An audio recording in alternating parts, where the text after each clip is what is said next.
विषय चल रहा है ईश्वर स्तुति प्रार्थना उपासना।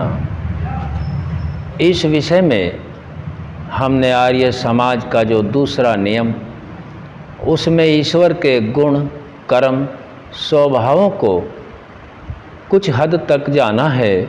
जहाँ तक ऋषि ने दे पाए हैं उसके आधार पर हम सभी ने समझने और समझाने का प्रयास किया है। वह नियम लगभग सूक्ष्मता से हम सभी ने पूर्ण कर लिया है।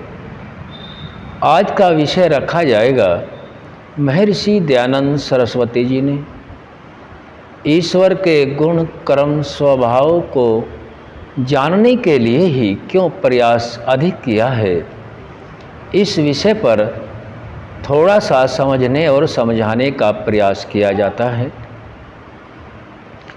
स्वामी दयानंद सरस्वती जी का बचपन का नाम मूल शंकर था।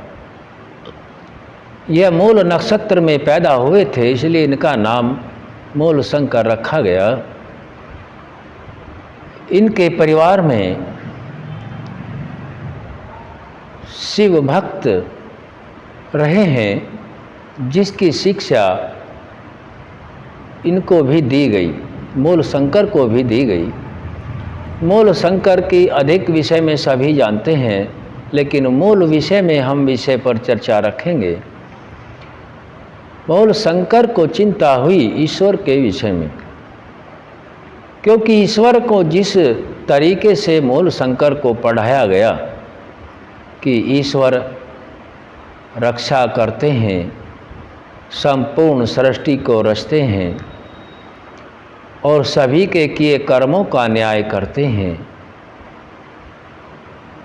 शंकर मूल शंकर को शिवालय में एक रात्रि महाशिवरात्रि के दिन ले जाया जाता है और मूल शंकर उस दिन बड़ी तन्मयता के साथ महादेव शंकर जो सृष्टि का रचयिता है, उस रचयिता का दर्शन करना चाहते हैं।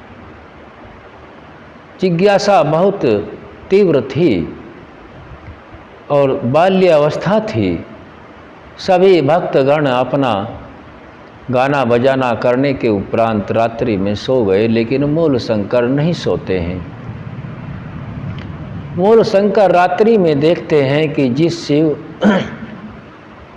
सृष्टि के रचयिता के इतने गुणों का व्याख्यान मैंने रटा हुआ है, मुझे समझाया गया है, उनमें से एक भी गुण प्रकट नहीं हो रहा है।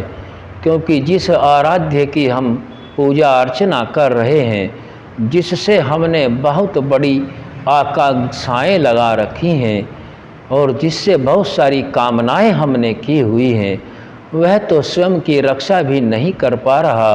वह तो केवल जड़वत बना हुआ है, केवल एक आकृति बनी हुई है।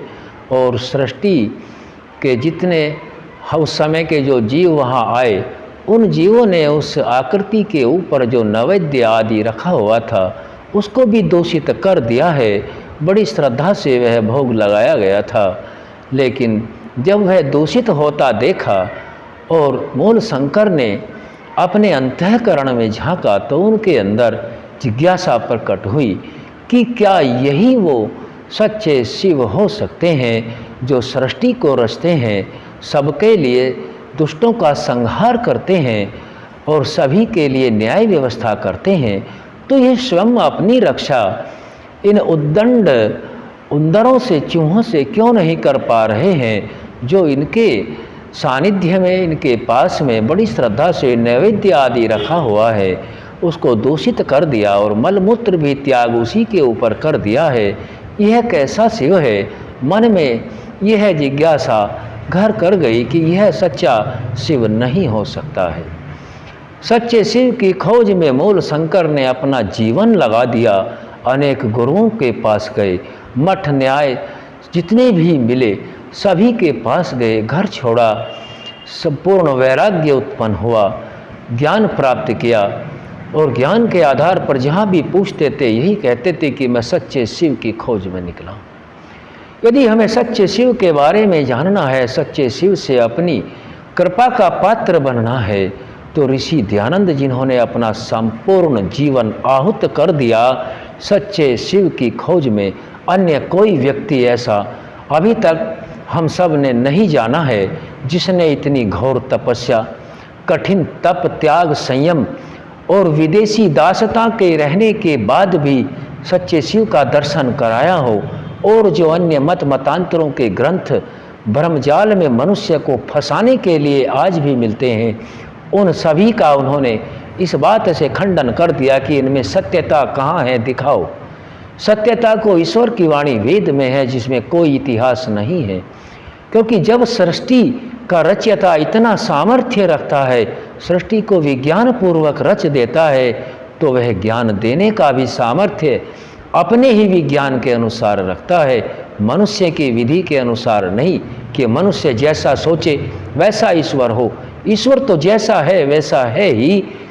परमपिता परमात्मा जिसका निज नाम ओम है, जो सर्व रक्षक है, जो सब जगह सब काल में सब प्रकार से सबकी रक्षा करता है, वह तो जैसा है वैसा ही है। हमें केवल उसी के अनुसार ही जानना होगा, उसी के ज्ञान के अनुसार जानना होगा। आज भूमंडल पर अनेक जो ईश्वर संबंधित ग्रंथ मिलते हैं, भरमार है, लेकिन भ्रमित है यह मनुष्य जाति। हम सभी ऋषि दयानंद के ऋणी हैं जिन्होंने अपना संपूर्ण जीवन पूर्ण वैराग्यता, पूर्ण ब्रह्मचर्य, तप, त्याग, संयम, श्रद्धा, पूरी विद्या के आधार पर जहाँ तक वह प्राप्त कर पाए, वेद को ईश्वर की वाणी सिद्ध किया और वेदानुकूल ग्रंथों का जितने भी रहे ऋषि सम्मत ग्रंथ या अन्य ग्रंथ भी हैं, सभी का समर्थन किया है।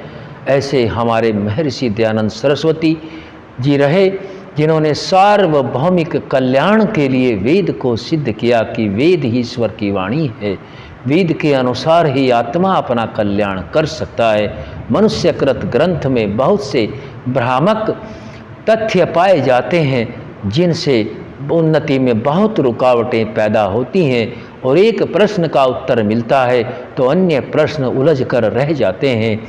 तो ऋषि दयानंद की हम सभी के ऊपर असीम यह कृपा है कि उन्होंने लगभग, जहाँ तक मैं समझ पाया हूँ, त्रुटि भी हो सकती है लेकिन ज़्यादातर सही है, 3500 ग्रंथों का अध्ययन करने के उपरांत मूल में यही पाया कि वेद के द्वारा ही, वेद सम्मत जो शास्त्र आदि उपनिषद हैं, जो वेद सम्मत हैं, वेद के अनुकूल हैं, उनके आधार पर ही आत्मा की भौतिक उन्नति को प्राप्त किया जा सकता है।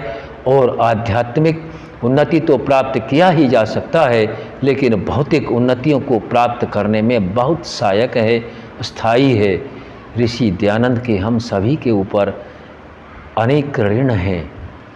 उन ऋणों से ऋण होने के लिए उनकी बात को मानना, उसके अनुसार अपने जीवन को सार्थक बनाना और अपने जीवन का सही मूल्य आंकना ऋषि प्रणीत ग्रंथों के आधार पर ही होता है।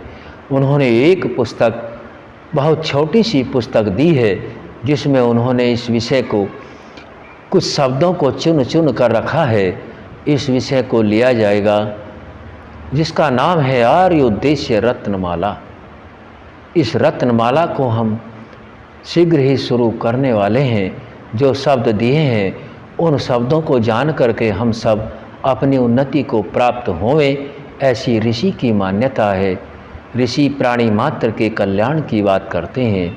विद्या, विज्ञान, तर्क और प्रमाण ईश्वर के गुण कर्म स्वभाव के अनुकूल, जैसा अपने आत्मा को सुख प्रिय दुख अप्रिय है उसके अनुकूल, सृष्टि नियम के अनुकूल, आप्त पुरुषों को कथन के अनुकूल जो तथ्य ऋषि ने एकत्र करके, ऋषि ब्रह्मा से लेकर जैमिनी पर्यंत जो भी हम सबको मत विचार दिए हैं, वे सभी मनुष्य जाति को ग्रहण करने योग्य हैं और मनुष्य जाति का कल्याण इसी रास्ते से होकर के गुजरता है। आज हमने ऋषि दयानंद के विषय में और उनके उपकार के विषय में कुछ शब्दों को रखा है। आगे आर्य उद्देश्य रत्नमाला में जो चुन चुन कर माला तैयार की गई है, जो शब्द रखे गए हैं, उनको समझने और समझाने का प्रयास किया जाएगा। ओम शम।